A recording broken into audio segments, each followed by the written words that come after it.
কি অবস্থা দাদারা, কি অবস্থা তোমাদের? আসি ভাই খুব আমরা টি-20 ওয়ার্ল্ড কাপ বয়কট করছি, এদিকে আমরা নিশ্চিন্তায় বসে রয়েছি।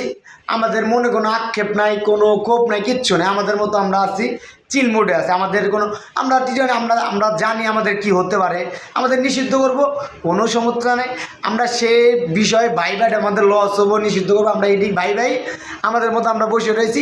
আমরা নতুন একটা টুর্নামেন্ট চালু করছি, অদম্য টি-20 ওয়ার্ল্ড কাপ। আমরা নিজেরা খেলবো। আমরা বসে রিল্যাক্সে বসে রয়েছি। ওখানে আমাদের দাদাদের ঘাম ছুটে গেছে। পাকিস্তান ইন্ডিয়া যে ম্যাচটা ছিল 15 তারিখ, পাকিস্তান বয়কট করে দিয়েছে।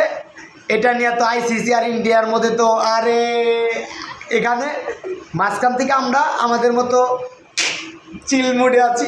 আমাদের কোনো টেনশন নাই, কোনো ভাবনা নাই। উফ, ভালো লাগতেছে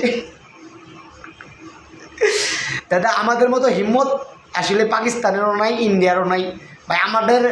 আমরা দেশটা ছোট হতে পারি, যে একটা কথা আছে না, ছোটো মরিচে ঝাল বেশি। আমাদের যে আমরা দেশটা অল্প ছোট, কিন্তু আমাদের যে সাহস, এটা আমাদের মধ্যে আছে। আর কে ভিতরে থাক আর না থাক, সেটা তো দেখিয়ে দিলাম আমরা কি করতে পারি। আমাদের নিয়ে এত ঝামেলা, আমাদেরকে বের করে দিল, আমাদের নিয়ে এত ঝামেলা। দাদা ভাল লাগে, এখন ভাল লাগে।